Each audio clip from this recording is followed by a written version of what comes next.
Well, good evening, everyone. Noswaithar, welcome to the first museum talk of 2024. It's a big year this year for one person in particular, and I'm delighted to say it's the person who's joining us tonight to have a chat about his career so far and to look ahead to his big year. It is the Glamorgan beneficiary or testimonial person. It's Chris Cooke. Evening, Chris. Good evening, guys. Thanks for jumping on. Thank you. Tell me, what have you been doing over the last few days? I know I've seen the squad in the indoor school, and there's a lot of activity going on. Yeah, things have ramped up a bit after Christmas. The intensity's definitely gone up a notch.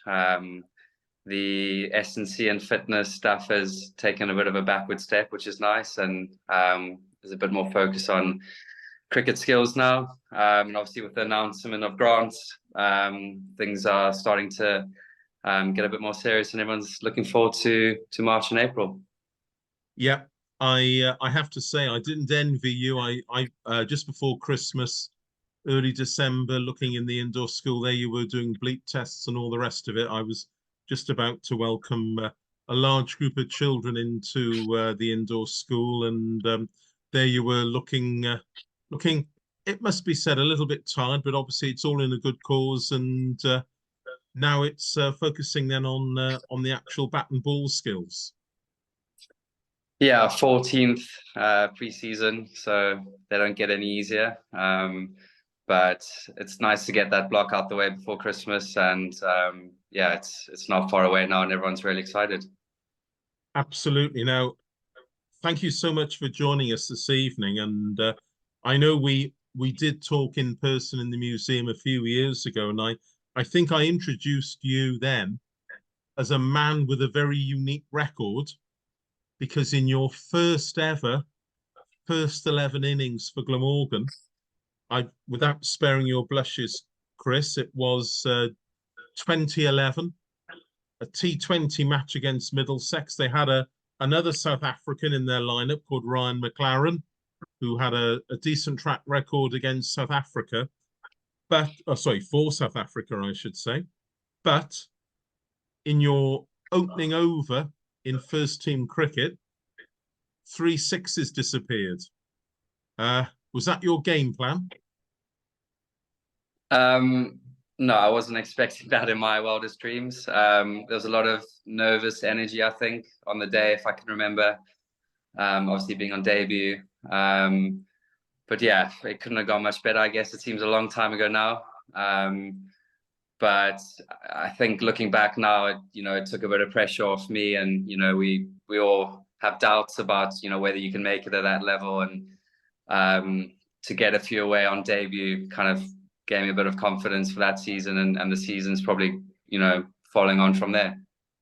Absolutely, and you are a man who I believe at the moment you actually hold more current batting records than anyone else in the club, and this evening we're going to be looking at that. Last year, of course, the fastest ever 100 on record. The year before, an absolutely monumental partnership in 2022 with Sam Northeast. But let's go way back to the beginning, Chris, because you were brought up in South Africa. Your dad, I'm delighted to say, was a schoolmaster. All the best people are, of course. And he was a tidy cricketer as well. So tell me about your upbringing and how you came to become a professional cricketer. I think cricket runs in the family, like you alluded to there. My dad was a keeper batter. I've got 2 older brothers. They were both wicket-keeper batters as well. And they were quite a bit older than me. So I just remember growing up, my dad was a headmaster at a school in Cape Town. So we had our house was on the property. So I wasn't short of facilities to use and borders to play with. And I just remember being around cricket and watching my brothers and my dad play a lot. Going down to Newlands, Desmond Haynes, Jacques Cullis and Herschel Gibbs were the top 3, I think, when I was in school watching them. So yeah, the dream started early, I guess, of playing at a high level. There was a few stumbles along the way, and yeah, I've never dreamt to have kind of had the career I've had, especially in the place in the world that I've had it. But yeah, a bit of luck along the way, and good fortune, and yeah, it's been a great journey. A little bit of Welsh blood in the family, I believe. Apparently, according to Mrs. Cooke, my mum reckons that we had family in Llangollen, excuse the pronunciation, in the 16th century. So I have to double check that, but she's pretty good with the history, as yourself is as well, Andrew. So yeah, confident she's got it right. Yeah, I've got every confidence. So you're an honorary Welshman, but you said about your older brothers. What happened to them? So my eldest brother Daryl, he didn't quite make it. Probably wasn't quite good enough. He won't mind me saying. But Bruce, who's a bit younger than him, was very, very good keeper batter. He captained South African schools with Shark Cullis in the team, and he was tipped to kind of go on and play for South Africa, but got a bad back, early 20s, and now he's a minister in Boston. So slightly different career path, but yeah, there's obviously a lot of cricket blood in the family. So does Bruce say a little prayer for you? Is there any divine assistance coming your way then? Yeah, possibly. Yeah, I definitely need it at points. Yeah, it could well be. Okay, so let's just to put a bit of flesh on the bones there. The school you mentioned was Bishop's College. Is that right? And it is one of the best boarding schools in the area. And you were lucky enough, obviously, to be growing up playing on good wickets, good surfaces, as you said, loads of willing bowlers or others to throw balls at you. So you made it into the Western Province junior teams. So can you talk us about that? Talk us through that. Yeah, so Bishop's, you know, I was lucky enough to get a scholarship there. It's a very good school. Herschel Gibbs went there, and Craig Kieswetter was a year below me. So we fought a lot for the gloves each Saturday. But yeah, very good school. I was also lucky enough to kind of get into the Western Province age group stuff. And I think I played every year kind of growing up in that. And yeah, got to a point where you know, it was tough to carry on that way. You know, there was a lot of politics behind the scenes, as everyone knows, and you know, I went to university and kind of was juggling a lot of other things. So cricket took a backward step before I decided to come over here. What did you study at university? So I majored in psychology and media studies. Yeah, just scraped through. But the best part of university was playing at UCT, which was the best batting track for club cricket in South Africa, I think. So, you know, lightning quick outfield, true wickets, and sort of got me into good habits there, I think, with my batting. Yeah, so UCT, that's University of Cape Town, yeah? Yeah. So, yeah, a beautiful part of the world, and so lucky, you know, you're playing under the sun on good wickets. And you then make your first class debut, if I've got my notes right, in October 2009. I think you played some List A cricket before that, but in terms of your first class debut, am I right in thinking that it was against Border and it was at Pretoria? So I think my List A debut was in Pretoria against Northern Transvaal, and then my first class debut was in East London against Border. Right. Yeah. Yeah. And Vernon Philander, was he the first proper, as it were, first class bowler you kept wicket to? I mean, looking back now, he was good, but I was surprised at actually how well he did and the heights he went to. But yeah, I think if you have a look back at the scorecard, there's probably quite a few good players in that side that haven't gone on. But that's just the nature of South African cricket. I think, we've lost a lot of guys, guys that I played with, friends that I played with, that were brilliant cricketers, but just kind of got lost in the system a bit and not looked after probably as well as they do in the UK. Yeah. Well, you made a decision to come to the UK, and if I've done my homework right, I think, correct me if I'm wrong, of course, but you came across and you spent a bit of time in Sussex playing for Chichester. How did that come about? Yeah, so that was on my kind of gap year between school and university. So that was 2005, Andrew. So yeah, a long time ago. I was 19, and it was just about an experience. I think just to come over, play a bit of cricket, travel. But then I came back over after university, just to give sort of second team county cricket a bit of a go and trial around and actually, give it a proper good shot, rather than, I think in Sussex I was literally just having a bit of fun.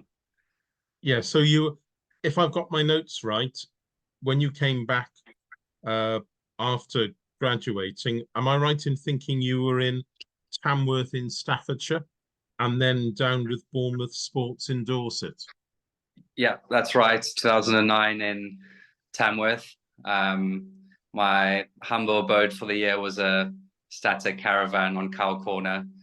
And I ended up, I think I crashed the club car, so they said I couldn't do any more trials that year. So I had all these trials lined up with Derby and Notts and Warwickshire, and they kind of said, well, you've crashed the car, so you're not getting another one, so you can't get to the second team games. So we put a pin in it that year, and then Bournemouth was the next year, and kind of things happened that year, and it all kind of worked out. When you were in the UK then in 2009, and you were in your caravan in Staffordshire, did you actually see any of the footage of the first Ashes test of 2009 and Cardiff? And yeah, I remember sneaking into the clubhouse from my caravan, which was about 100 meters across the field, and kind of putting Sky Sports News on, and got into the Ashes. And I remember the test match in Cardiff. And to be honest, I didn't know a lot about Glamorgan. I didn't know a lot about Cardiff. I didn't realize that the new stadium had just been built. So yeah, to think that I would end up there was quite cool. Yeah. So you had a trial with Notts, I believe, in 2009. Then, of course, the Glamorgan talent scouts arranged for you then to have a trial with Glamorgan. And at the time, we were looking for a reserve wicketkeeper. Obviously, Mark Wallace was the first choice. Will Bragg had been the reserve keeper, but Will had aspirations to focus on his batting. There were one or two other people as well. So just talk us through how your opportunity arose to join Glamorgan. I think when I got to Bournemouth in 2010, I had a trial lined up with Hampshire, naturally being in the same county, and I got some runs for them first game. So I think they were quite keen, but couldn't offer me anything until the end of the season. So I remember sending out my CV to every single county second team coach, in Wales and England, and Rich Arman was the only one who replied.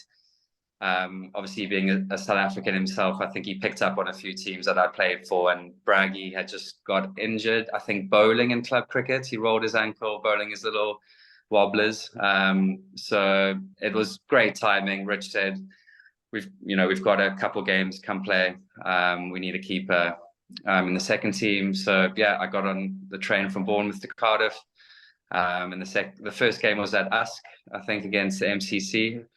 I remember Tom Maynard whacking 150, and I think I got a couple as well, and that was the start of it.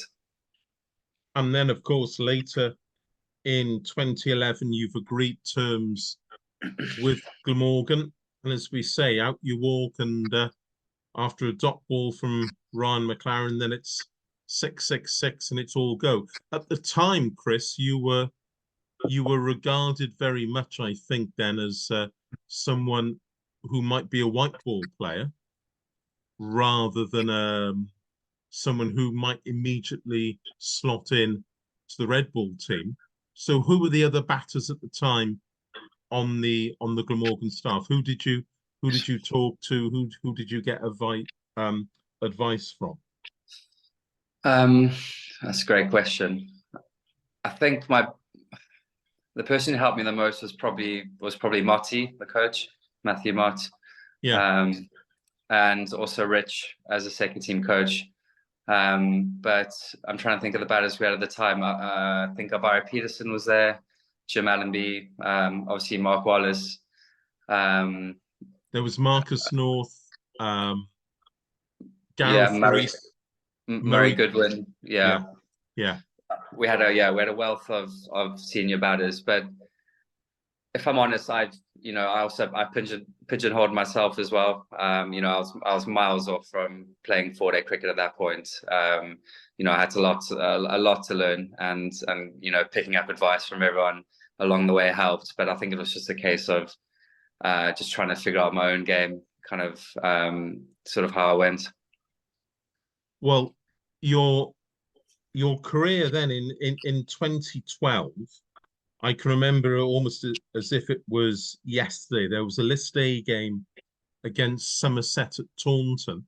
I can remember in the nice hotel we stayed at ahead of the game in Taunton, picking up the newspaper that morning and flicking through. And of course, it was the start of the London Olympics. And it was the evening before, I can remember, before having an early night, of course. It was full of what was going to happen, the opening ceremony. It was Olympics this, Olympics that. But had it not been for everything that was happening in the Olympics, I'm sure you would have picked up a lot more of the headlines, because you go out the following day against Somerset in a 50 over game at Taunton and make 137. Your first list A 100 for Glamorgan. Was it the first big 100 of your career, or had you had big hundreds like that before in South Africa? Um, I think I had 100 in another list A game at Newlands, first Borland, maybe a year or two before that. But I mean, yeah, I mean, list A cricket in South Africa is very different to list A cricket here, and so is first class cricket. The level was definitely higher, and I think I remember the game being on Sky, and my sort of family tuning in South Africa, and I think I'd been batting 6 or 7 up to that point, and Matthew Martin, Marcus North kind of said, "Do you fancy going up to number 3?" With at Somerset on that batting track, you kind of it's a no-brainer. So I just remember, yeah, it was one of those days when it all kind of clicked, and it was nice to do it on telly as well. And I think we ended up losing the game, so it was a bit bittersweet. Yeah. Yeah, yeah. Can you remember the bowlers you were facing? Alfonso Thomas, Kirby, Lewis Gregory, Kartik, maybe. Yeah, Left arm spinner, maybe Craig Meshiter might have played as well. One or two others, yeah. I remember Alfonso because he was giving me a bit of stick, and so was Craig Keysvetter, who obviously I went to school with. So as yeah. typical, you wouldn't expect anything more from Somerset, but yeah, it was nice to get a few away. And the following year, your form, both in the white ball as well as red ball, really took off, because 2013 you became a regular, or you secured, I should say, a regular berth in the red ball team as a batter in Championship cricket. But of course, 2013 in Glamorgan, we associate with almost the holy grail of county cricket, with an appearance at Lords in a one-day final. So here you are as an uncapped player, becoming, and let's not forget, in Glamorgan's history, 1977 against Middlesex Gillette Cup final, the year 2000, Benson and Hedges Cup final against Gloucestershire. And here you are as a young whippersnapper, 2013, and here are Glamorgan gracing the hallowed turf at Lords for the final of the Yorkshire Bank Pro 40 against the Notts Outlaws. Let's talk about the lead up to the final. I can remember that year. I think we shared a car journey from, I think the schedule that year was crazy. I can remember sharing a car journey with you, Chris, where we had back-to-back matches. We were playing in Colwyn Bay, and then the next day we were at St John's Wood in Lords. I think I helped to navigate, or we shared a car journey going through with the sat navs. But what are your memories of the lead up to the final? Very, very fond memories of that summer and that cup run as well. I just remember I had a kind of a bit of a license at the top of the order, and I had so many amazing, experienced players around me.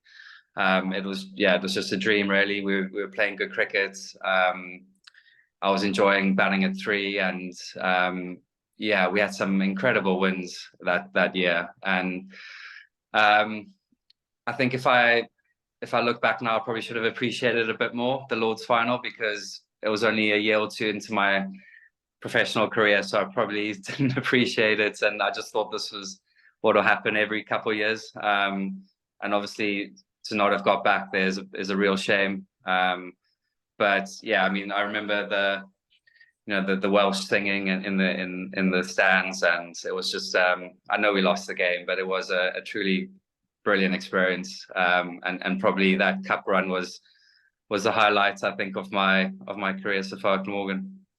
Yeah, there was the young and the older.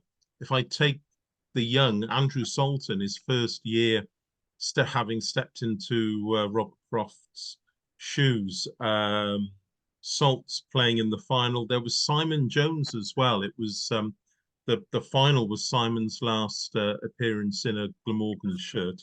What was it like keeping wicket to Simon Jones?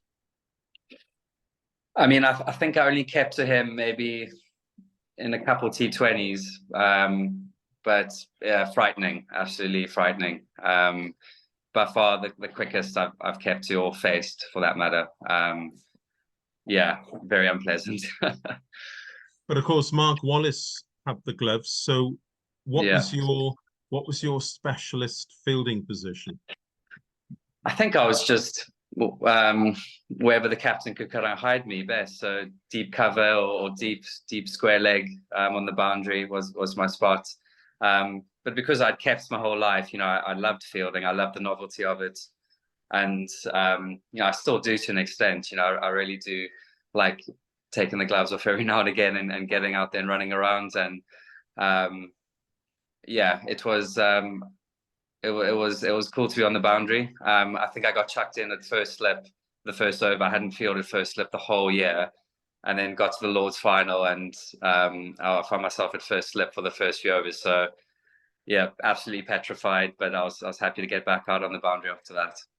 Yeah, I know there were a few eyebrows raised when the Notts Outlaws, when Stuart Broad was selected in the final. But anyway, let's not dwell on that. We gave it our best shot, and I can still remember sat in the score box at Lords. I can remember hearing hymns and arias. It was the Max Boyce songbook, and the hairs were sticking up on the back of my neck. My Henrad van Hadine. It was a great experience. But Chris, let's not forget only 3 Glamorgan teams then in Lords finals. Don't forget, obviously, with Kieran Carlson in 2021. That was another final, but that was at Trent Bridge. And how nice, if I have to ask you, obviously finals day for T20 is at Edgbaston. The finals for the 50 over has been at Trent Bridge. but Lords is a very, very special place, isn't it? And what was it like walking out then at a ground so steeped in history? Uh, how Um, much it's something that must be there, you know, the pinnacle of your dreams. yeah, I mean, absolutely. And like I said, looking back now, I probably should have soaked it in a bit more. But yeah, walking through that long room onto the pitch, you know, a packed house with probably 10,000 Glammy fans in, you know, Lord's final. I mean, it was surreal, and I think I was just luckily in a rich vein of form that season. I was, you know, in a bit of a purple patch, so I just felt really confident, and I wasn't too nervous. I don't think. I remember not sleeping the night before, so I must have been a little bit nervous. But when I got out there, yeah, I think just the nervous energy got going, and because my role was so clear in the team, you know, Marty had made it very clear that my role was just to go out and take the game to them and just back my options and really play as freely as possible. I think it took a lot of kind of pressure off me. I knew if I got out playing a stupid shot or hit the ball straight up, it was all fine. So it really just, you know, freed me up, which was great. Yeah, you said about sleeping the night before. I know we were staying south of we were close to the Oval at the Pastana London Bridge, very nice hotel. And I can remember we travelled from South London to North London in a coach, and an abiding memory of arriving just by the Grace Gates, and a whole phalanx of Glamorgan supporters, all in the lovely blue and yellow shirts. And as everyone filed off the coach, just this huge round of applause as everyone got off the coach and entered the ground. It was, if you could bottle that up, it was remarkable. I Yeah. also remember after the match, okay, we lost, but I know, as is the tradition, that the two teams met up for a little bit of rehydration and a few chats and whatever. But it was something that you can say there are only 33 Glamorgan cricketers who've played in the Lord's final, and your name is on the list. So let let's hope that it won't be too long before the one-day finals go back to Lords, and that can be the highlight for other Glamorgan players in the future.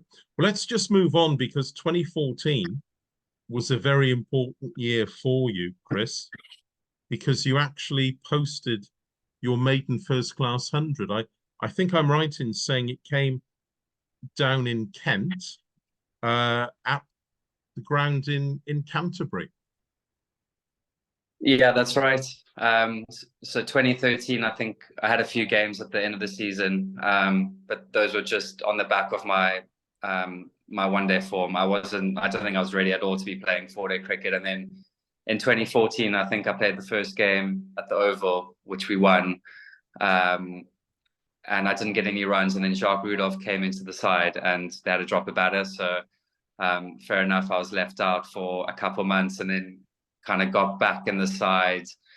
And yeah, just found a bit of something in my game, I think. And that's, I had a few starts before that Kent game, but then it all kind of came together down in Canterbury. I think my mum had flown over for a week or two, so she was at the game.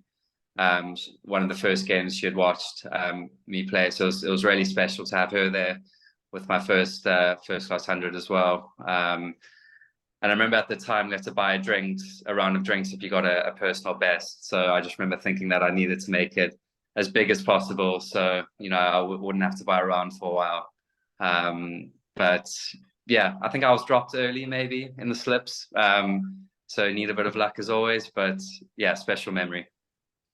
And of course, Canterbury holds a very special place in Glamorgan's history, having, you know, the club having won the 1993 and again in 2002 the one-day competitions there. a very important place, but you have your own Canterbury tale, as it were, to share.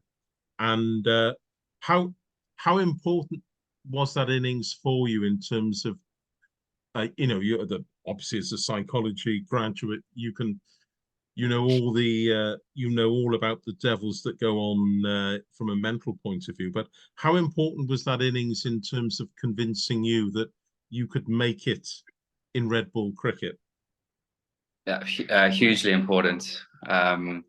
Like I said, I think I had a few 50s maybe before that, but couldn't quite convert them into hundreds. So you always think, can you do it?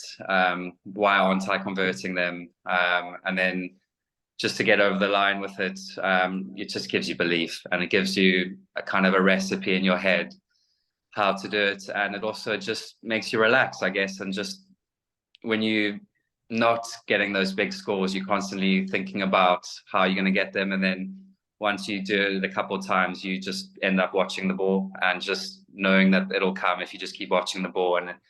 And talking to Steve James, I mean, he's big on that, just single ball process, just over and over and over again. And I think that's how you make the big scores. And knowing that you've got the belief, yeah, it helps massively. Yeah, and you couldn't have a finer mentor there, Steve, who 309 at Colwyn Bay in the year 2000 and over 40 first class hundreds. So yeah, great advice. Well, your next major impact for Glamorgan came in 2015, but it was in a white ball game. And it was a game, I've got a feeling, I should have done my homework on this, Chris, so I do apologise, but I've got a feeling it was a rain-affected game. And it was the game against the Kent Spitfires at Sophia Gardens. And we were chasing a target, and you got 94, I think it was, from 50 odd balls, and it was a match winning innings. Does that stick out in your memory? Yeah, I think I remember that one. I can't remember what we were chasing. I think it was maybe around 300.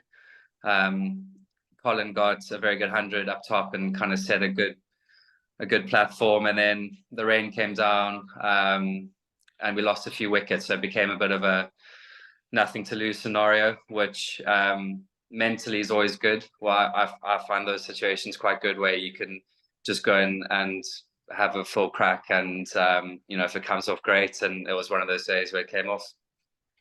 Yeah, and to do it on your home patch at Cardiff in front of all the adoring Glammy fans. I think you were man of the match as well, and it must have been fantastic to actually win a game. Again, you mentioned about the downsides of losing in 2012 in the final, and the following year. Then, so we're now up to 2016. That's when you actually won your Glamorgan cap. It must have meant I know financially there's a perk as well of receiving your county cap, but I've got vivid memories because obviously as the stadium announcer having to pick up the microphone to say a few words. And I've got a vivid memory that Alan Jones, the great opening batter for Glamorgan, left-handed batter, 52 first-class hundreds, 36,000 first-class runs, was there. And I was tipped off and, Alan's going to make a special presentation. And of course, there he is. Cap comes out, up you walk. Must have meant an awful lot to you. Yeah, another surreal, special moment. Again, going back to 2010 and 2009, I had no idea who Alan Jones was or what a county cap meant. But the subsequent years, you learn about the importance of a cap, and you hear about how amazing Alan Jones was as a player and what a legend he is. So to be presented the cap from him, I remember it was a very cold and windy day in April. And yes, special moment, and one that I'll definitely cherish. Yeah, it was, though. 2016 was a little bit of a a bittersweet season because you then struggled with a bit of a back injury. Yeah, it was very bittersweet. Yeah, had a bad back sort of the whole year, and then it got to a point where I could hardly sort of get in the car or walk, or let alone get through a game. So um, uh, luckily, I didn't have surgery. I was very close to having surgery, but kind of did all the rehab and treatment without surgery, so that was really good. And touch wood, it's been pretty good since then. Was it the vertebrae or was it something else? So I had a bulging disc on one of my L2 or L3 kind of joints, so lower back. But I've worked hard at kind of staying strong around that area and fit, and doing all the Pilates and stretching and all the exercises that kind of strengthen that area. So yeah, fingers crossed. Haven't felt it since then, but I missed maybe half the season, I think. So that's probably my worst injury to date. And hopefully it stays that way. Yeah, absolutely. We all hope we all hope it doesn't resurface. But of course, it was around about that time that Mark Wallace hung up. I think that's probably the politest way of describing as a wicketkeeper. You hang up your wicket keeping gloves. Bowlers hang up their bowling boots. I'm going to talk about your bowling a bit later, Chris. So because you are a multifaceted player, but you Mark's career, outstanding career, coming towards an end. In terms of your role, then you said about Matthew Mott had given you very clear instructions. You were now taking over the gloves and being a batter. So your game plan, your approach, it changed. Yeah, it changed. But it was something that I was used to doing sort of through age group stuff. So it was just, learning how to juggle your time a bit more. You didn't want to neglect one facet, I guess. And you just had to be a bit smarter with, reserving energy and just being clever with managing your workload, I guess.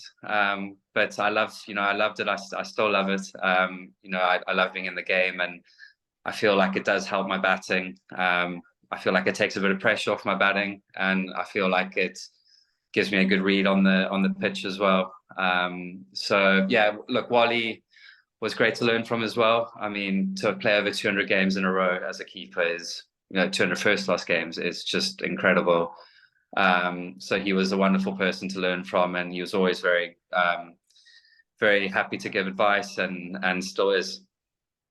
Yeah, an outstanding, quite rightly as you say, an outstanding first class record. And I don't know how many people, never mind wicket keepers, I don't know how many people are going to play 200 odd consecutive championship matches. Obviously, as a wicket keeper, we've talked about injuries. We'll talk about another one that cropped up a little bit later, but absolutely outstanding.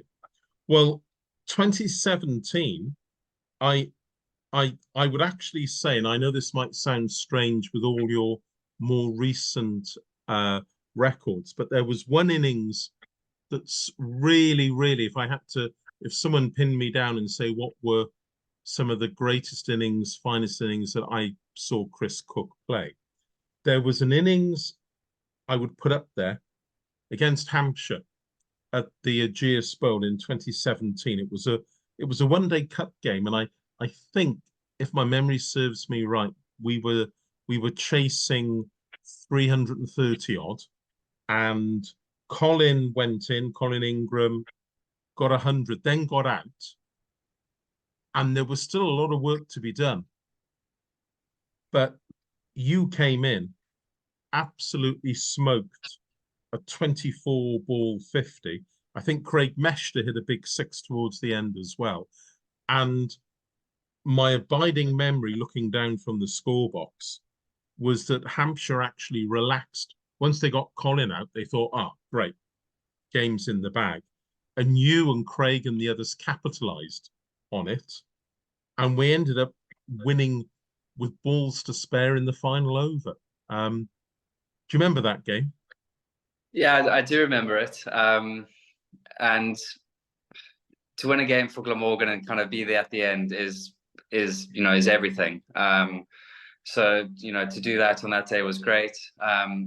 I've got a feeling we played the day before at Radlett against Middlesex, and we were chasing 180 yard and we lost. And then the next day we were playing obviously down in Hampshire, and we had this record chase to get. And maybe it freed us up a bit, and Colin did what he did and got that 100 and set the platform really well. And yeah, it was a great win and great to contribute. Yeah. And I've got a funny, was it Chris Wood who you kept smoking for sixes in that arc on the leg side? Yeah, I think it was Reece Topley. So you had okay. the Left type of arm. bowler, right? Yeah, yeah. But if anyone knows Reece, yeah, it's always good to get hold of him. That wasn't the only occasion in 2017 when you and Colin hit the headlines, because that year Notts were also in Division 2, having been relegated. Very, very keen to get back into Division 1. And they enjoyed, this was a 4-day game at Cardiff, and they enjoyed certainly by far the better of the first couple of days.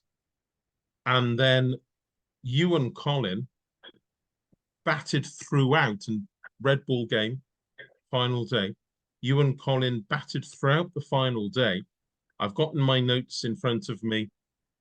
226 run partnership in 83.1 overs. I've got a memory, it might have been Michael Lum, it might have been someone else, just bowling the final of 6 balls that I would have been proud to have bowled. But there you are, smoking the 6s and 4s in a record run chase, and then blocking it out against Stuart Broad, who was playing, and Notts. What are your memories of that game at Cardiff? Yeah, I think I enjoyed that more than all the 6s against Hampshire. It was great to keep those Notts guys out in the field and listen to Broady keep moaning and moaning louder and louder throughout the day. Kind of spurred Colin and I on, I think. But yeah, it was just it was a great day. It was probably something I'll look back on with a lot of pride and some happy memories. And again, just to sort of contribute to a positive Glamorgan day or game is always special. And yeah, it was. I remember Colin obviously he had Samit Patel to deal with as a left-hander. Samit was kind of bowling into the rough for him, and it was a lot easier for me as a right-hander. So I think Colin should be applauded greatly for that day, because he had a lot more spin to deal with, and yeah, he was brilliant. And we mustn't forget 2017 was also the year when Glamorgan, under the captaincy of Jacques Rudolph, make it through to T20 finals day at Edgbaston. And in the semi-final, it was Glamorgan against the Birmingham Bears in the first semi-final. But I remember we had clinched a place at Edgbaston. I think it was the Leicestershire Foxes who we beat at Cardiff. The Leicestershire Foxes with Mark Cosgrove in the lineup. And we absolutely obliterated the Foxes. I think there was a crowd not far off 11,000 at Sapphire Gardens. It was a wonderful victory. So do you remember the quarter-final win? Yeah, I do. It was just a perfect game, a clinical game. I think we had made the quarters the year before and lost to Yorkshire, having topped the group. Yeah, David Willey. That's right. Yeah, David Willey got us. And so the next year was, right, you know, we need to make sure we get through this, and put out a great performance for this huge crowd that had come in, which we did. I think we bowled them out for 120 or something over 100, and we knocked it off easily. So yeah, great to get to finals day. But to lose the first game was, you know, worst case scenario, I guess. So yeah, real shame that we sort of didn't play to our potential that day.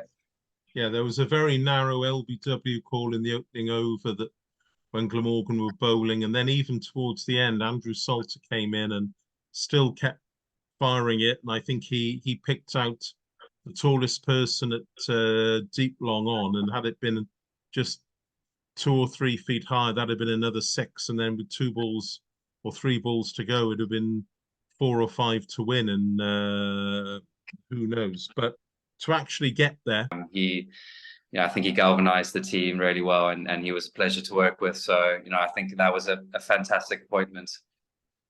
yeah, and we're all, of course, looking forward to the next iteration of the 100, with the fixtures having been confirmed a couple of days ago, and there are going to be some fantastic opportunities at Sapphire Gardens and other grounds in the course of the coming year. Let's go back to your career then. 2018 is where we've got up to, and as I said, if I had to list some of your finest innings that I've seen, this next one would be up there. It was a game, a T20 game at Chelmsford against the Essex Eagles. Now, the people on the call, others watching this, Chelmsford can be quite a lively place to play, and everywhere that you're going to have quite a partisan crowd. But I know that in the 16th over of a 20 over game, Glamorgan, we had slumped, I think is probably the politest way of putting it. We were 110 for 8, and we were chasing a target of 160, 165 or something like that. At the other end was Tim van der Gooten, and on strike was you. And you smoked again.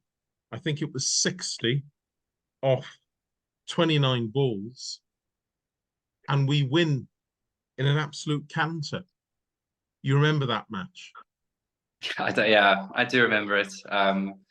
Always nice to silence the Essex faithful on a Friday night down in Chelmsford. I don't know if anyone's been to watch a game there, but it is a bit rowdy. And I guess it was another one of those situations where nothing to lose, swing from the hip and see what happens. And Tim ran really well, and he was a great partner that night. You know, we closed off the field, and it was great to share that partnership with him.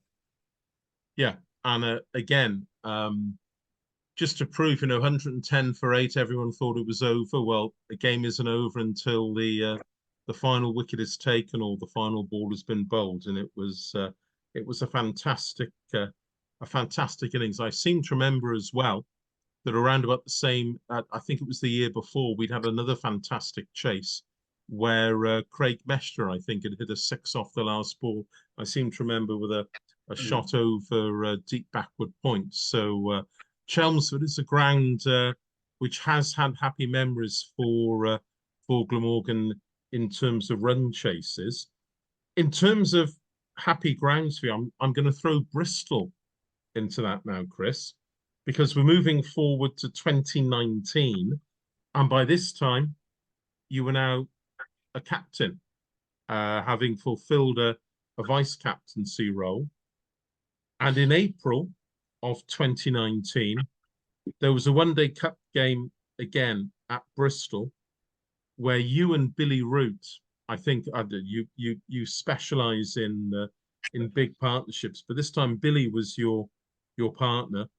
A double 100 stand, and you made 161 against Gloucester in a quite remarkable game. What are your memories of April 2019 at Bristol? So my memories are that it was the maybe 3rd or 4th game in the competition. My my first year as captain. We hadn't played that well up to then. I think maybe lost 1 or 2 games. I was batting sort of down the order at 6 or 7, and we kept losing early wickets. And I just felt it was best as captain to kind of go up the order and try and lead from the front as best as possible. And yeah, Billy and I got going. I think we complemented each other quite well that day. You know, Billy hits into different areas that I hit into.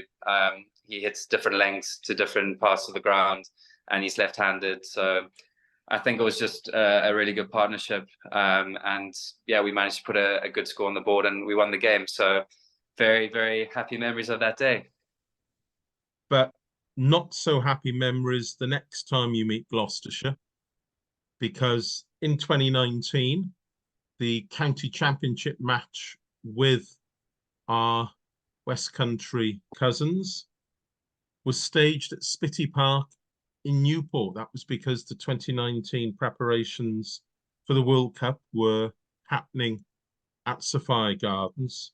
A first ever county championship match at the Spitty Park ground. Of course, Newport for many years, Rodney Parade had hosted matches, but Newport Cricket Club now in the south of the city of Newport. Gloucestershire, the visitors. But it was again a bittersweet visit because unfortunately your next major injury occurred whilst you were batting. Yeah, not great memories of that day. I'm not sure how I did it. Still not sure to this day, but yeah, kind of rolled my ankle both ways, somehow turning for a run, and did my ankle pretty badly. So I think it was 2 or 3 months out after that, which was a real shame because we were going quite nicely in the 4-day comp.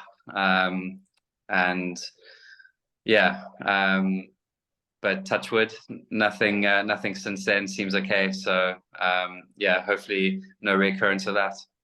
Yeah, I think you were batting with Graham Wagg because I can remember you went down quite understandably in a bit of a heap, and Waggy was waving furiously. The umpires obviously called dead ball, and you got medical treatment very quickly. And I think it's a measure of the medical team at Glamorgan Cricket that an injury like that was treated so quickly, and you recovered, and obviously with the strength and conditioning and all the rehab, and you, as you said, you were out for a couple of months, but you were back running around.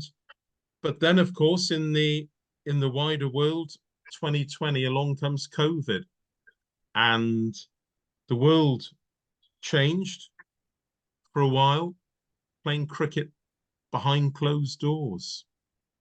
How different was it for you when cricket resumed both in 2020 and again then in 2021 to not actually have any spectators? Yeah, wasn't quite the same, was it? I think when we came back after COVID, it was, obviously everyone was delighted to get out the house and to be doing something meaningful and playing cricket again. But maybe the one positive was the stream. Streams weren't that good or that popular before then. So we've got something to thank for it, I guess. How good the streams are now is kind of stemmed from that. But yeah, it wasn't great playing behind closed doors. It didn't really feel the same. But I think we had a few fans back, did we, in 2021? Yeah, towards the end of the season. But let's just go back to the summer of 2020, because up at New Road in Worcester, you managed to equal a club record, not with the bat, but with the gloves. 7 catches and 2 stumpings in the game against Worcestershire. Who were the bowlers to thank there for the catches? Well, obviously Michael Hogan was playing. Tim Van Gooten, I think. Test me now. I think Kieran Bull was playing spinner, so I've got him to thank for 2 stumpings. Waggy maybe played, but I dropped one of Hogue's, I think, in the first over or 2. So I could have gone one better than equaling the record. And it was a flat wicket on a hot day, so as you know, Hogs wasn't too impressed that it went down. But yeah, I think the bowlers put a good shift in and found the edge that day, which was nice. Yeah. Talk us through keeping wicket to Michael Hogan. Would you say day in, day out, one of the finest bowlers you've had the pleasure of keeping wicket to? I mean, how long do we have? He's yeah, an absolute pleasure to keep to. I remember a spell he bowled at Grace Road, where he bowled for the whole session, I think.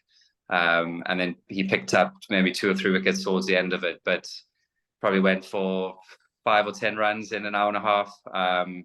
And it was just absolutely incredible. And that's what Hogue said. He was relentless. And yeah, I'm glad he was on our team. And yeah, very, very good to keep to.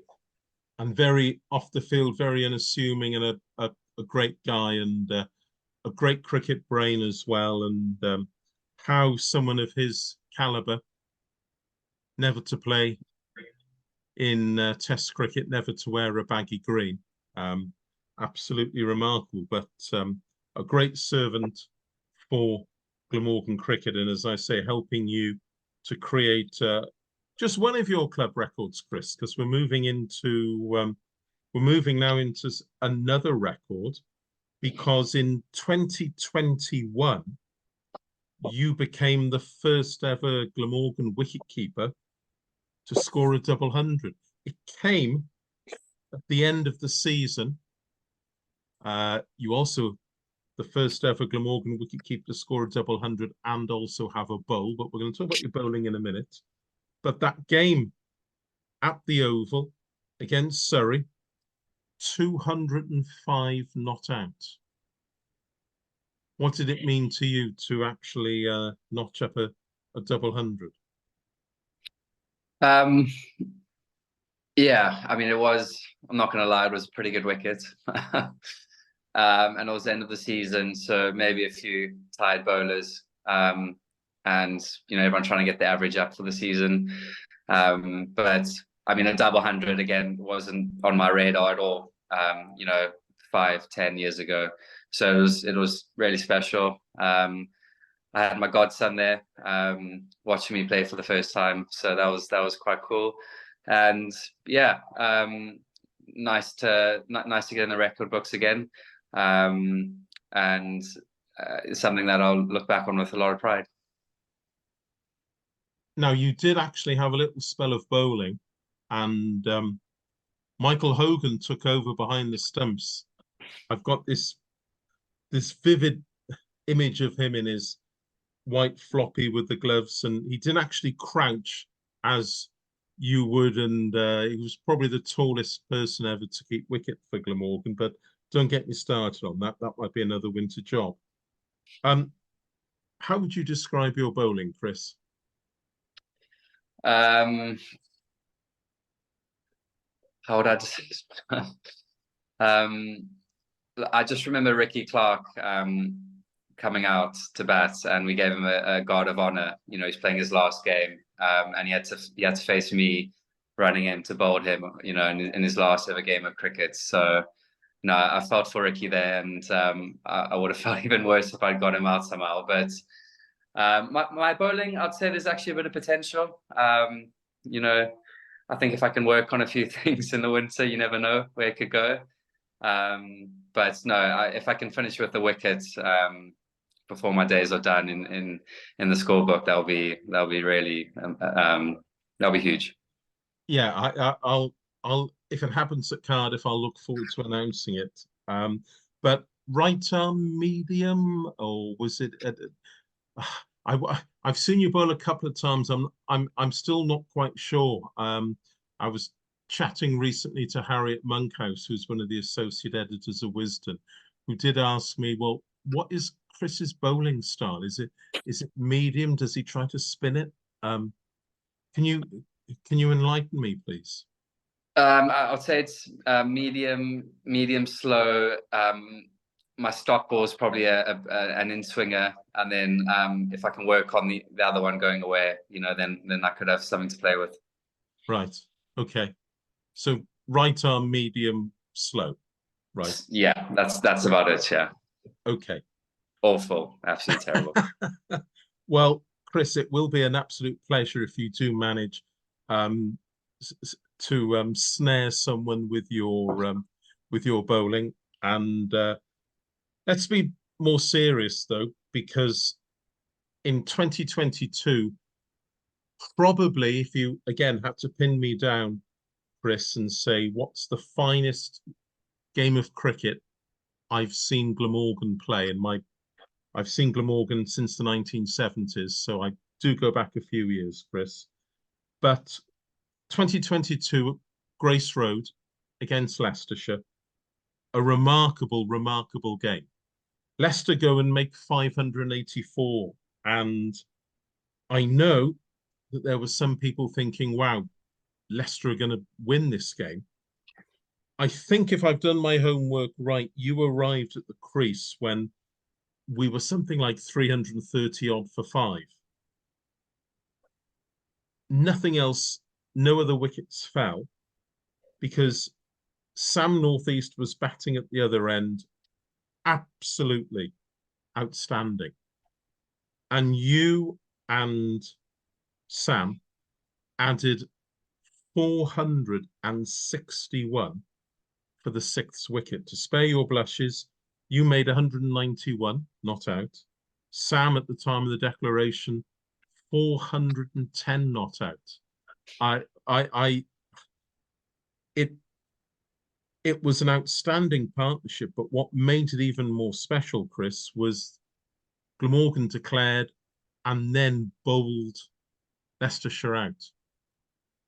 Michael Neeser, Michael Hogan, remarkable bowling, and it was almost a perfect game from that respect. And to actually see someone for Glamorgan, for the mighty Daffodils, scoring a 410. I was lucky enough to see Steve James score 309 at Colwyn Bay, but Sam Northeast 410, and you were at the other end. What was it like for you? I mean, I won't bore people on this call and people listening. What was it like in the score box writing it down? But what was it like for you at the other end? I still can't believe that Sam did that day. It's just unbelievable, and I think I had the best seat in the house. Watching him, just I think there was a period for maybe a session or two where he didn't hit a fielder. Literally every ball he hit found a gap and went for 4 or 6 or 2, or it was just absolutely incredible. I'm not sure what happened. And then, like you say, to win the game from where we were, for those bowlers to run in and take 10 wickets on a good wicket in 2 sessions. It's the best game I've ever played in. It's the best win I've ever seen and been a part of. It was truly remarkable. Yeah, I know. Obviously, as the club's archivist historian, I was getting just a little bit excited up in the score box with all the records, and I was getting tweets from several colleagues saying, "Well, Glamorgan going to go on and try and score 1,000." I know in that on that remarkable final day, I think you and Sam added 200 before lunch, and there was a phase where all 9 Leicester fielders were around the boundary. And as you said, it was almost like a perfect bisection of the field. Sam was just finding the boundaries for fun. And as I say, there were messages coming in. Are Glamorgan just going to carry on? And I know there were people all over the world, as you mentioned about the streams, people all over the world having a sort of a curious statistical interest. Glamorgan getting 700, then 750. And you were on the cusp, of course, 191 not out. You were on the cusp at lunch, possibly going on, and who knows, you could have been not only the first Glamorgan wicketkeeper to score a double hundred, you could have been the first, probably the only, to get a triple hundred. But of course, it's a team game. And quite rightly, a declaration came. Just talk us through there. there you were keeping wicket after, I mean, you'd been at the crease, 461 run partnership. And then you've got to very quickly don the pads, go back out there to keep wicket. What, in terms of just the mental switch from batting for such a long period to keeping, just talk us through that. Yeah, I mean, I think it's easier to go and keep after runs than after getting a duck.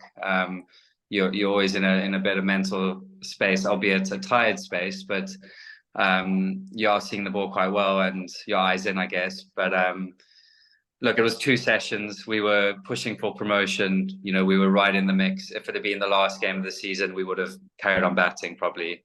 I think we were 20 runs away from the all-time partnership record, and that was discussed at lunch. I think Matt, you know, said, look, if you want to go for the record, go for it. We've probably got a 1 in 30, 1 in 40 chance of winning this game. But looking at Sam, he was pretty tired. I think he had enough batting. And like I said, we were in the mix with promotion. So, you know, we knew we had to just, you know, give it a shot. You never know. Cricket is a funny game. These things kind of happen every now and again. And yeah, luckily we did, because I think there was 5 or 6 overs left in the day, maybe, when we took the last wicket. So if we'd got the record partnership, we probably would have run out of time. Yeah, I'll just share something with you, Chris, and share it with everyone else on the call, because Paul Baldwin, the umpire, very good friend, and I can remember going into the dining room at Grace Road, ground floor of the pavilion. There's a players' dining area. I'm glad to say, as match officials, scorers, and umpires dine together. And I was down there obviously quite early because I was quite hungry. I'd done a lot of writing, 4s and 6s and all the rest of it.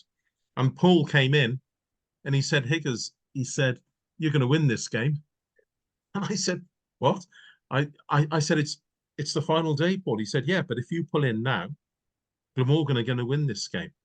So I said, talk me through that. He said, well, the Leicester boys are mentally shot. He said, if Hogues and Nessa get early wickets, you're going to win this game. So I said, Paul, I hope you're right. And of course, there's an umpire who's been out there seeing everything and picking up on the vibes. And as you say, it was a absolutely remarkable game. And I hope you do get another opportunity, Chris, with all the great sincerity. I do hope you get another chance to score a double 100 for Glamorgan. But if you, when the time comes for you to hang up your bat, if it is just a 205, then at least you know that you played your role in probably the finest Glamorgan victory, certainly of modern times.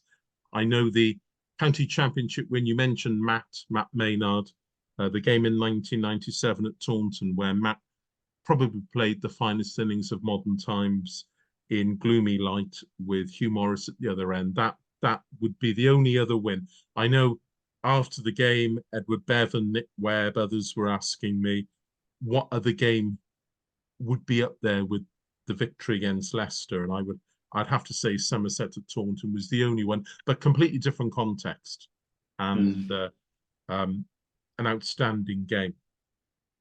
Well, let's just finish this reflective part of the talk. I've got a list of questions which have been submitted to go through in a minute.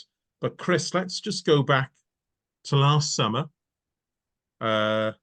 You had it was your 37th birthday, and then Glamorgan play a T20 game at one of Middlesex's outgrounds. Now, it's lovely to see that this coming year, Middlesex have allowed Glamorgan to play a T20 match at Lord's. Wonderful.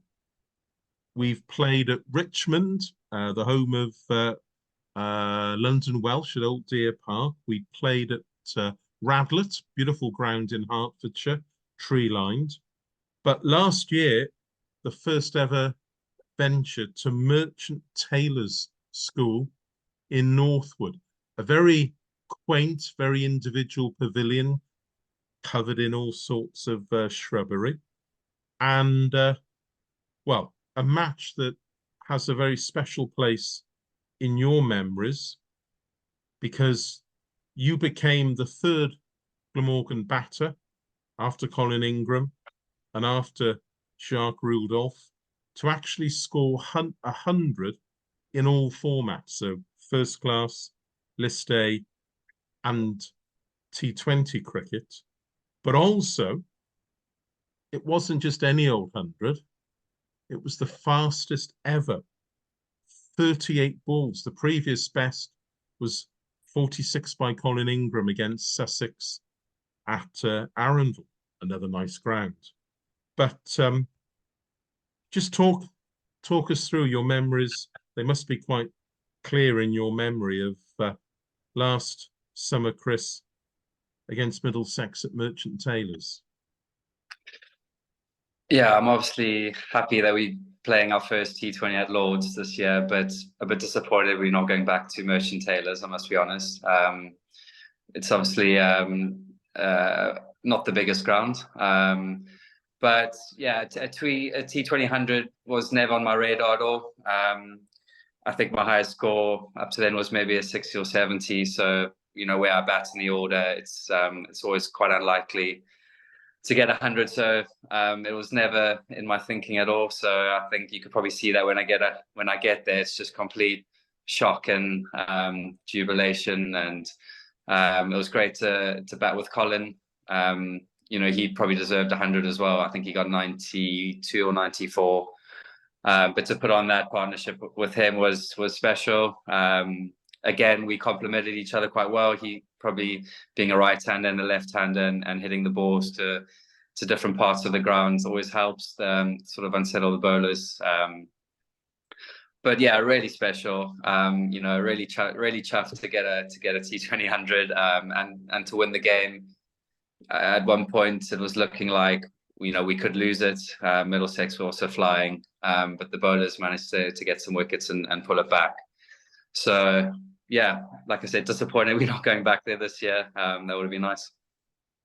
I have to, forgive me for saying as well, there was another record that one of my colleagues in the Association of Cricket Statisticians came up with, which I must share with you, that no one in T20 history had actually had so many innings beforehand before reaching a maiden 100. So maybe we'll gloss over that. But of course, this coming year, 2024, you'll actually become the first Glamorgan player to score or to play in 150 T20 matches. Are you aware of that landmark coming up? Vaguely, I think I went past Mark Wallace's record on that day as well.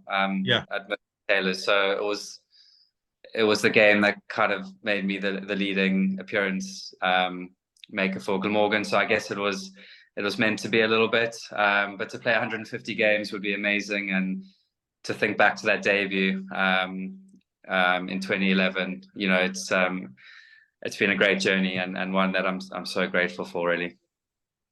Well, let's just, before we go into, before I outline with you some of the questions which have come in this evening, it's a big year for you, 2024.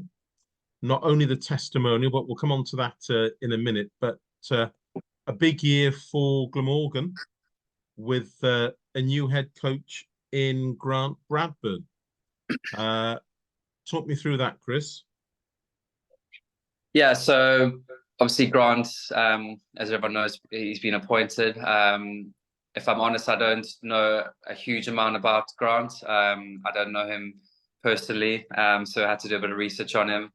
But when you get digging, you kind of realize that he's, you know, he comes from a top sort of ilk, and what people say about him, you know, is nothing short of, you know, really positive. And it seems like, you know, he's got some really clear ideas, and he's been quite good at getting those across already. So he's got some good plans, and I'm looking forward to sort of getting to know him and also learning from him. And he's obviously got a wealth of experience, and just seems like a good bloke. So yeah, it looks like a really good appointment so far. And he arrives next week. I think so. Yeah, I think he's coming sort of before the end of the month. Yeah. Great. I have actually seen Grant Bradburn play because back in I think it was 1987, he actually had a spell with Gloucestershire. He was one of the reserve overseas players there, a very tall spin bowler. And I can remember I was lucky enough to be scoring a second team game, Glamorgan twos against Gloucester twos. And Grant actually, I think, took 13 wickets. I've just got an abiding memory. I might have got the year wrong. It was either 86, it might have been 87, but anyway. But I've got an abiding memory of Matt Maynard going down the wicket in, obviously, Matt Maynard mode to deposit this young Kiwi spinner, and he was out stumped.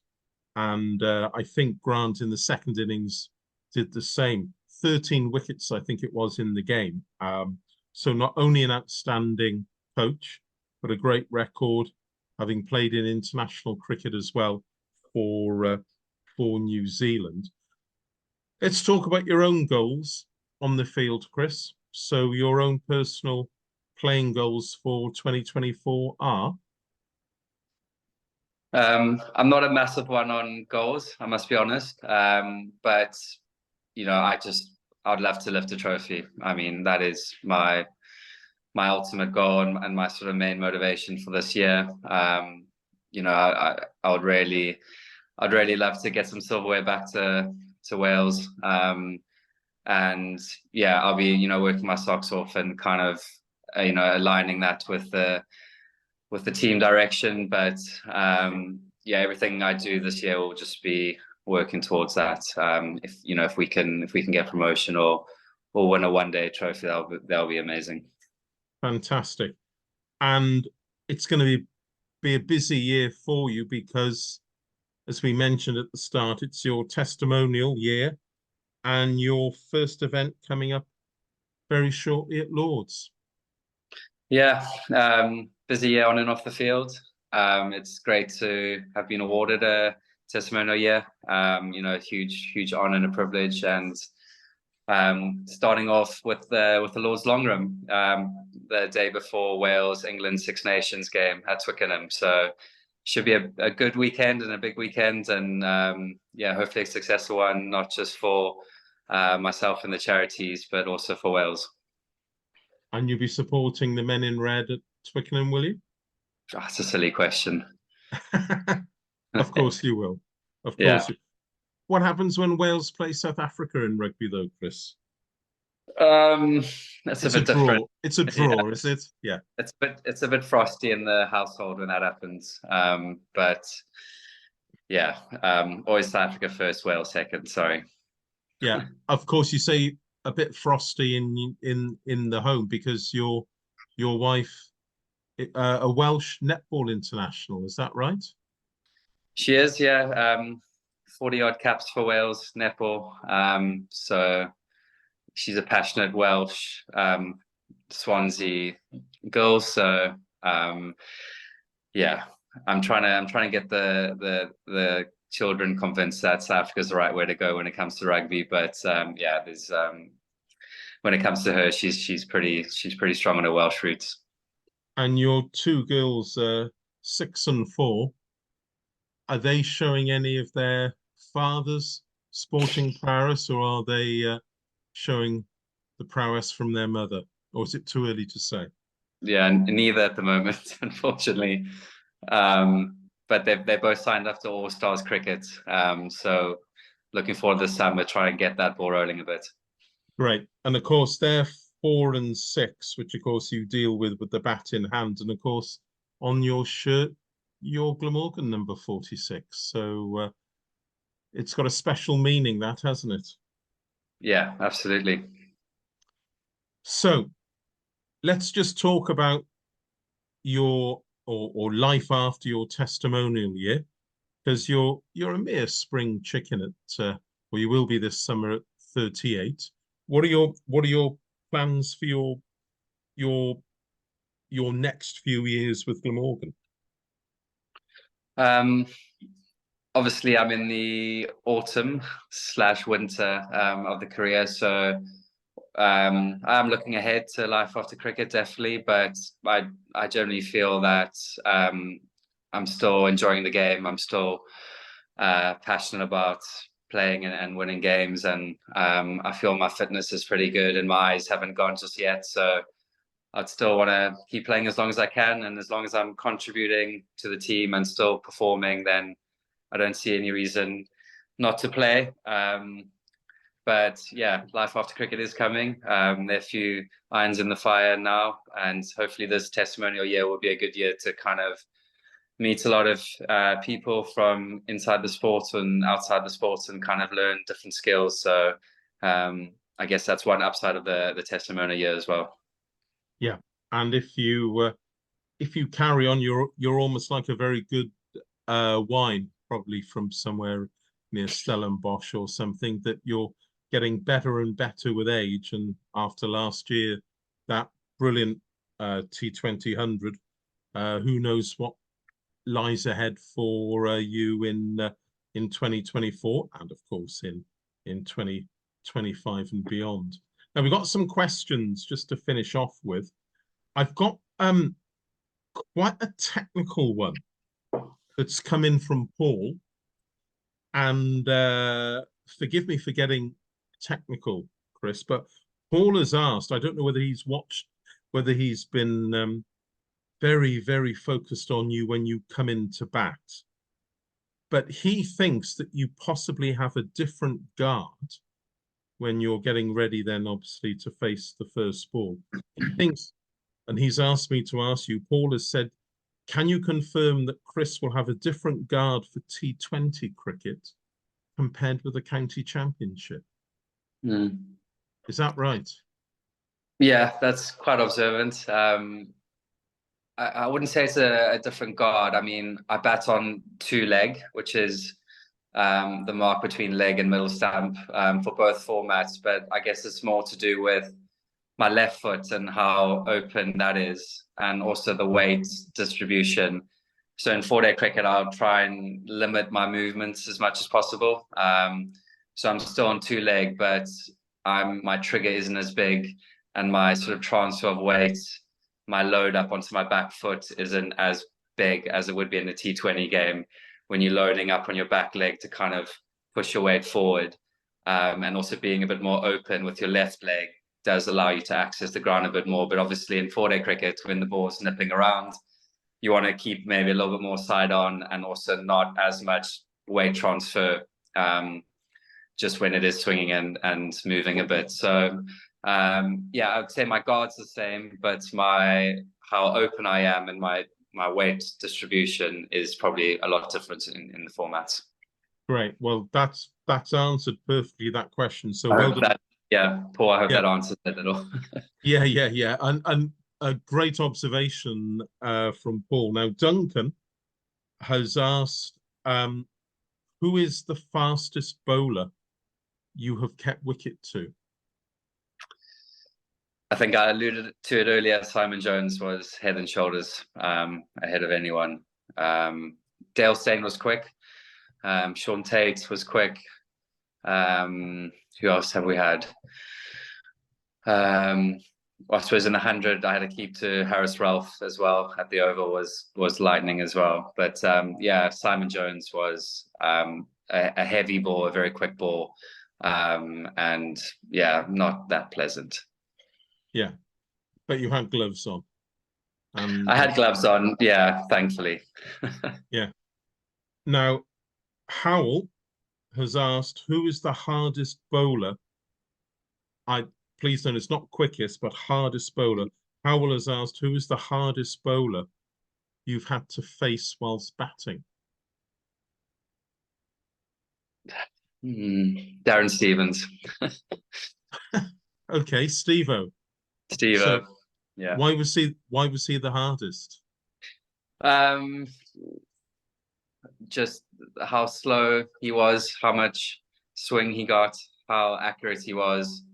He was just a wily old fox, and yeah, just in cricket we talk about having budgies. So those are the thoughts that go through your head, when facing a ball, and the budgies you would have when Steve-O was just waddling in on a green deck down in Canterbury was off the charts. So yeah, he wasn't the quickest, but he just had that knack of kind of getting to you a bit, and you just felt like you couldn't score off him, and he was going to get you. Wasn't there a game at Cardiff where we collapsed after lunch in a championship game? Were you playing in that one, or Yeah, I played that one. I think he got me out LBW. Yeah. okay, yeah. A great servant to the game though, Steve-O. Someone who I first saw play primarily as a batter, and he worked at his bowling, and yeah, very, very wily, very canny bowler. And I think someone did actually christen him once the Vicar of Dibbly Dobbly. And well, that may have been harsh, but a a county record, or his record with the bat and the ball, and his longevity, an outstanding player and a nice bloke as well, Yeah. um, um, which is important. Now, Hugh has got a question here about who's the best captain. Doesn't necessarily have to be Glamorgan, but who um, has been the best captain that you've seen during your playing career? It's a good question. Uh, I think Jacques Rudolph was the best captain I saw. I think he was just a good man manager. Kind of got the best out of the players. Was really calm, but also decisive, and made sure that everyone knew exactly what was required. But he wouldn't do, or he wouldn't tell you to do anything he wouldn't do. And he was, yeah, like I said, very calm, and kind of had a great cricket brain as well. I mean, that's what you need as a captain. And yeah, I enjoyed playing under him. I think he got the best out of me, as he did other players as well. Yeah, yeah. And I can remember he got a 100 in a T20 game at Bristol, where the game plan then was for Shark to open the batting, and he would be batting through for as long as he could. But got to about 15 overs, pushing the ball around, and then suddenly went through the gears. And again, an innings we mentioned the Colin Ingram quick 100 at Arundel, but it was a great partnership with Jacques as well. So I seem to remember we actually lost early wickets that game. And as you said, Jacques stayed calm and stabilised the innings, and then reaped the rewards, and so did Colin later on. Hughes also asked me to ask you, what's the funniest moment so far in your career? What's the most hilarious? Oh, wow. On the field, I assume, I assume as well, yeah. during a game. Yeah. Um, I mean, I think when I come onto bowl for everyone else, it's the highlights of the season. So my bowling does get the most laughs during the season. I can't think of anything standing out at the moment. I will have a think, but when a part-timer comes onto bowl and they're absolutely rubbish, it's a good break for everyone just to have a good laugh. Yeah, and you did have, I think, a slightly more extended spell at Hove towards the end of, again, another remarkable game last summer, when Glamorgan get the highest second innings score and just turn a game around, a game that had been branded as Labuschagne against Steve Smith. And it turns out to be a run fest for Glamorgan in the second innings. Michael Neser getting a fine 100. Yeah. Um, a bit I have different. Yeah, go I on. have thought about something else as well. Sorry. Good. It's also a bit of a personal story. We were playing at the Oval 2 years ago. Andrew, you would have been there. It was a packed audience, Friday night in London. The game was on a knife edge. Ollie Pope was going well, and I think they needed about 30 of 20 balls to win the game. So it's really close. And suddenly I hear a roar from the stand behind me, and I turn around, and there's this man running towards me, half naked, with a crazy look in his eye. And it turned out to be the best man at my wedding. My best friend had run on to give me a hug.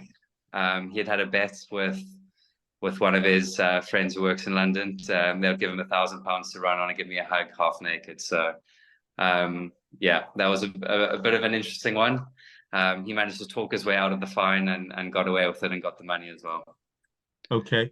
I thought you were going to mention then the funniest thing at the Oval, which was when it was half cricket, half animal magic, and Graham Wagg had an encounter with a fox. I don't know whether you remember on the outfield. Yeah. Yeah, go on, tell us about that. Yeah, at the Oval as well. And I think a fox ran on towards the end of the game and decided to do its business right on Waggy's run up. And I've just got an image of Waggy trying to get this fox out of his way while it's relieving itself. So yeah, I mean, it could only happen to Waggy, I guess. Yeah, and I must say, I people of my generation may remember a wonderful TV broadcaster called Johnny Morris, a wonderful BBC TV program called Animal Magic. And some of the stories there, again, people of my generation will remember Blue Peter with a man called John Noakes and a baby elephant coming on. And again, on live television, as you very politely said, Chris, doing its business. But the Fox at the Oval and Graham Wagg, there were some photographs in the press the following day. And yeah, that for me, one of the funniest moments. And I think the Fox won because I think Waggy was trying to shoo it away. And the Fox looked up whilst doing its business and said, look, this is my patch, go away, or words to that effect. But yeah. Okay, we've got one final question, Chris, which Steve has sent in. And it's about grounds. And Steve wants to know the worst, but also the best. So if you had to stage a Chris Cooke testimonial match against a World 11 on a ground of your choice, where would it be? But also what Steve has said is, if you had to stage a game, where would you not want to go?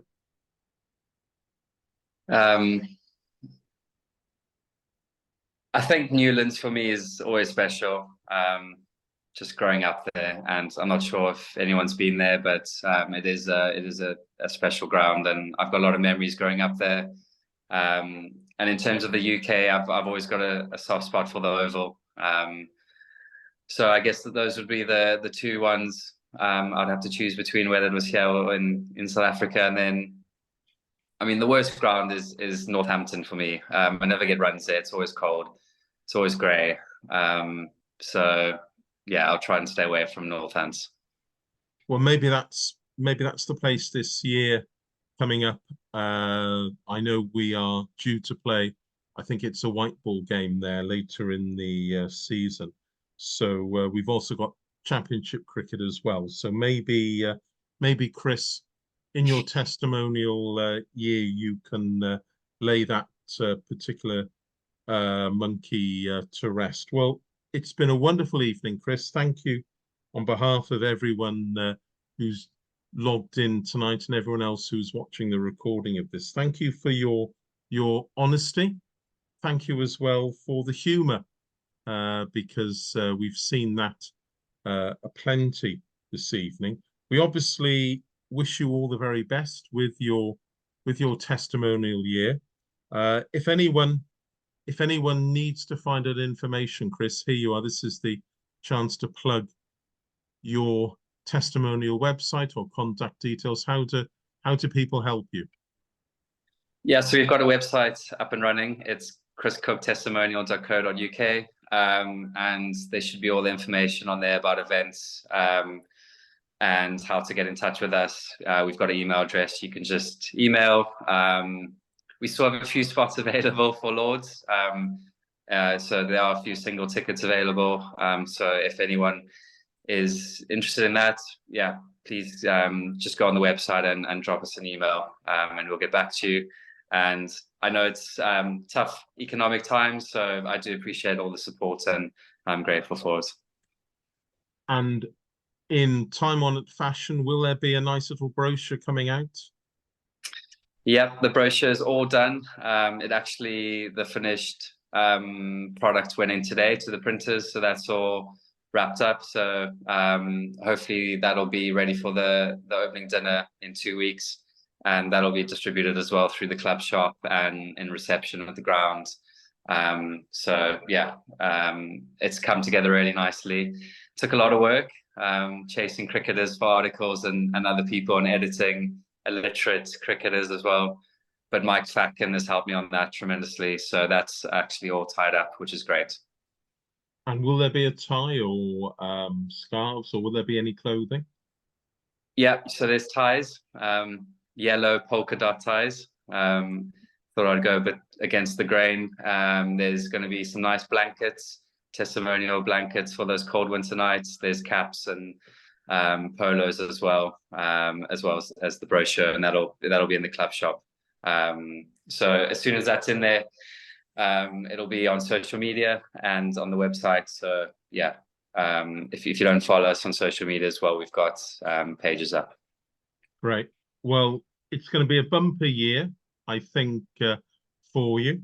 Not just bumper year in terms of the pounds and pennies and maybe the odd rand coming in as well, but bumper year, I'm sure, with the bat. And I've got a very good feeling about this year. New faces, and it's a new year, and I'm sure 2024, for both personal as well as collective reasons, is going to go down as a good year for Chris Cooke. In a couple of weeks' time, I'll be having a similar talk online, or it'll be recorded, I should say. We are looking at hopefully having a talk in the museum itself, together with cameras. We will be letting, or we will be putting further information about that. The person who's going to be chatting to me is Tim van der Gooten. I'll be touching base with Tim for some dates, and those will be published on the Glamorgan website. As I say, if we can get back in person with a camera to record it, that would be absolutely fantastic. If we can't get back in person, then we'll still go ahead like tonight and do it via Zoom. But Chris, I know everyone on the call tonight wishes you all the very best for the coming months. And on behalf then of everyone at Glamorgan County Cricket Club, let's look forward to 2024 and the Chris Cooke testimonial year. Many thanks, Chris, and have a good year. Cheers, Higgins. Cheers, everyone. Thank you.